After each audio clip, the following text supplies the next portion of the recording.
Hello parents. Hello. Me and Miss Hull are going to go through our learning overview today with you for summer 2. So our theme this summer is going to be Are We There Yet? So we're looking at lots of books and stories around holidays and travelling. And for maths next term, we are going to be looking at numbers, adding and subtracting. And to help with this at home, it would just be really beneficial for you to go through adding different toys together, food maybe, and just grouping items together and constantly be talking about numbers and pointing out numbers everywhere you see them. If you've seen them on like the doors, or you can see them on your bin, anywhere there's numbers, just talking about them with the children really does help get them to learn that better.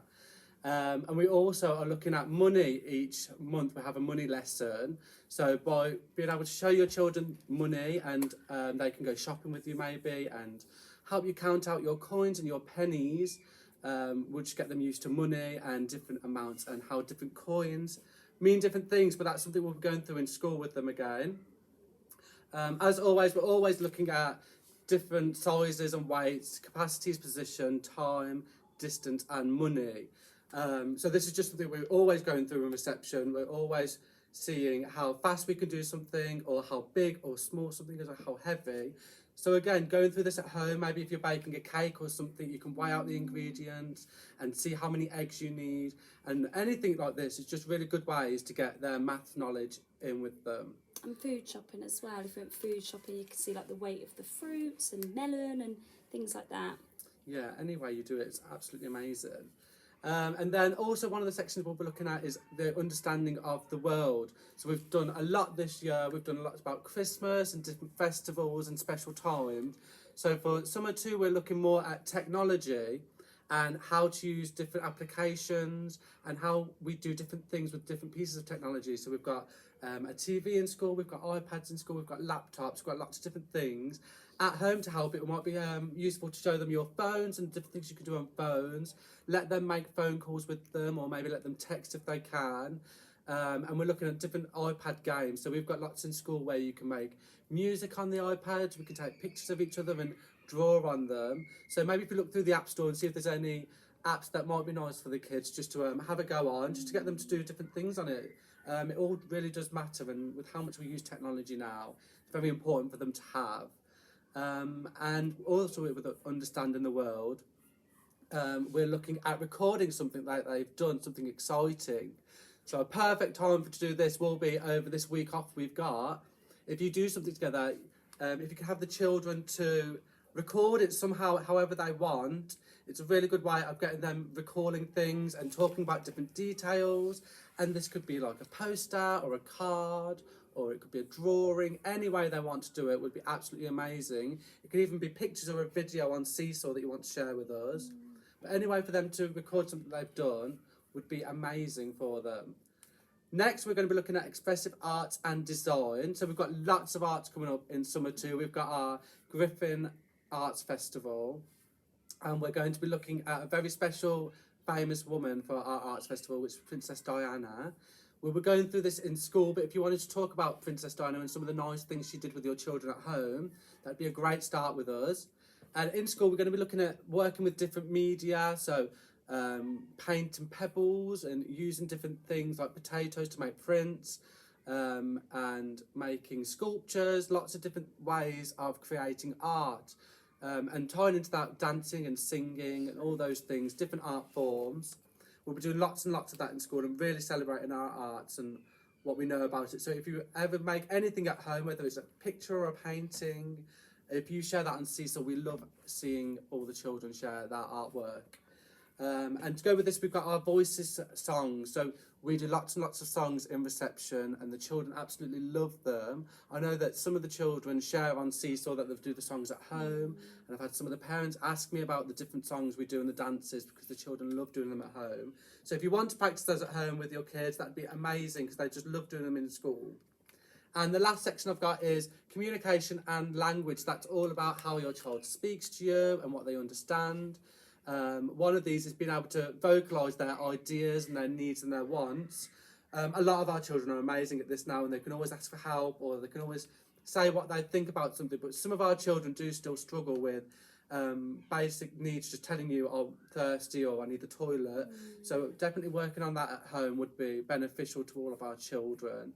And even the children that are confident and are able to vocalise themselves, it's always amazing to play alongside them and just ask, what are you doing? What are you building? Why are you building that? All the who, what, when, where, why questions are amazing for getting the children to think deeper and to have better knowledge of how to vocalise themselves. Along with communication and language, we've got past, present and future tenses we're going to be working on in school. Usually we do this because some of the children might be talking about the future but using the past tense, so we just try and pick that up in the moment and correct back to them what they're trying to say. So again, if you can carry on with doing that at home, it will just help all of us, for the children to realise different words mean the past or the future or the present. And last one is creating stories verbally. So if the children are playing with their toys, it's really, really handy to ask them what the toys are actually doing, what they're saying to each other, where they might be going, how they might be feeling. Again, all of these questions, just getting the children to think deeper and to have more prepared. Yeah, thank you. So, moving on to English. Obviously, we're doing it the same where we focus our English lessons around books. So, for this next half term, we're going to be doing The Jolly Postman, I Get Off My Train, and Are We There Yet? My First Holiday. Everything is going to be, you know, around transport of, you know, holidays, aeroplanes, trains, and things like that. So our statements that we're looking at is write simple sentences which can be read by himself and herself and others. So for English, we are going to be pushing sentence writing again, but this time sort of getting each other to be able to look at each other's sentences and read them themselves as well. And then we're going to be moving on to like spells words correctly and others phonetically plausible. So that sort of just means cut at t if they can sound it out using their thread fingers, and then they can write it down, they can spell it and it's you know, correct. Obviously, to support this at home, you know, you could practice writing sentences. You could maybe go out to Coombe Abbey on a Sunday or something, or anywhere, and you could come home and write a little sentence. CVC spelling is something that we've, you know, done all year. Cat, dog, hat, and how we blend them at and then blend them.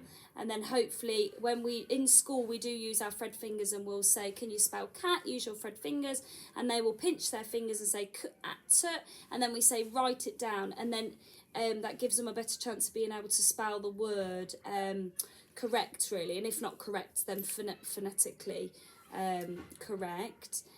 We are going to put something up to support with our, they're called uncommon familiar words, which basically means words like I, go, to, the, those sort of words. Now, we've sort of flashed them all year round. They've had those words gone home, but to support their writing even more, especially in the sentences, it'd be really good if they could just know those words.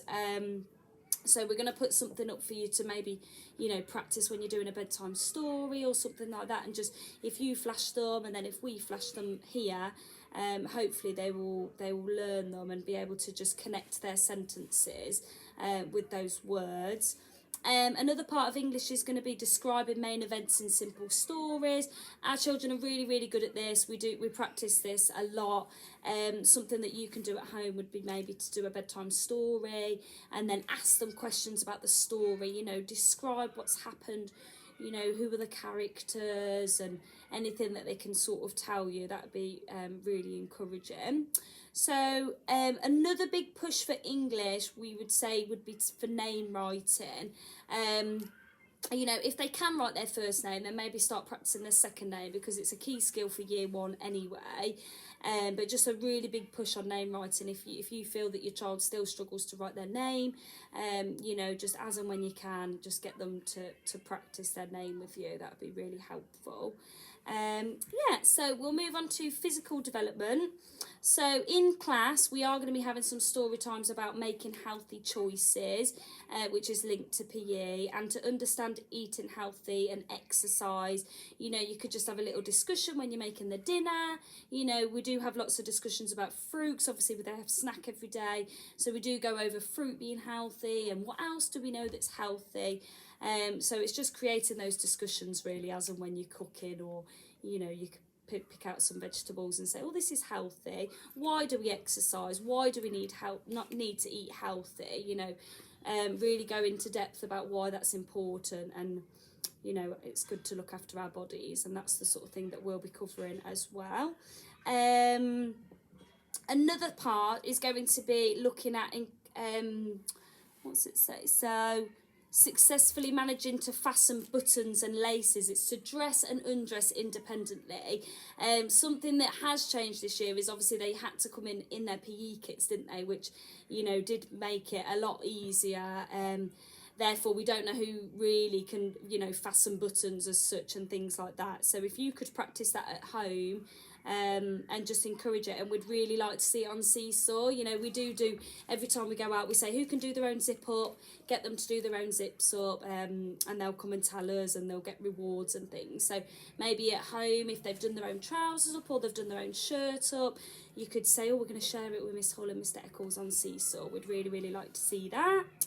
Yeah, and then that's pretty much it for, obviously they'll carry out their PE sessions. And then we are moving on to personal, social, emotional development, where we'll be looking at taking an account of others' ideas about how to organise an activity. So it's basically, you know, lots of circle times about listening to each other and taking each other, you know, taking their advice. So say if they wanted to do an activity, and somebody came up with, well, why don't you use the red pen for this, or, you know, gave a suggestion. We're going to try and work with the children to take other suggestions on board and to follow them through, really. So just lots of discussions, and lots of listening skills, really. So, you know, maybe at home, if they said to you, oh, mummy, I've done a card or something, and you said, oh, why don't you do it blue? And, you know, for whatever reason, and they, you know, said, oh, okay, I'm going to do it blue. Just those sort of discussions, you know, when as and when you can, really. And I think that's it. So that's English physical development. Oh, I haven't mentioned phonics. For phonics, obviously, you know, still encourage the sounds. You should all have a sheet with all the sayings on. Encourage the sound and the saying, because there are, you know, some children sometimes focus more on the saying. So you'll show them a which is an M, and they'll say, oh, Maisie Mountain, which is amazing, but actually they have to be able to say it's a that's the important bit, really. So if we could sort of just support that at home and go through the sound and the saying with the sheet. Obviously you did have green books, didn't you? If your green book is full, please let us know, because we can just send home another like spelling book, a little red book. And you could just practice in there, really. But please let us know so we can get that for you. And just encouraging, you know, like phonics games, like I Spy Phonics, something beginning with something that starts with a S, or if you're in a car journey on the way to town, or, you know, it's just sort of getting them to be thinking about the sounds and what words the sounds start with and stuff like that. So, but I think that's about it, really, isn't it? And then the last thing we just wanted to go over was like things for fun. So obviously on our overview we've got make a daisy chain, go for a summer walk, make an ice cream, you know, chalk letters outside, and water your garden. You know, get your children involved in little jobs, and, you know, that all links into understanding of the world. Why do we water the plants? And things like that, really. So, but obviously you do know where we are if you do need any help with any of the areas that you can't work out, you know, what they mean or what you need to do. We're more than happy to support you. Just send us a message. And yeah, 7 weeks to go. Okay, thank you. Bye.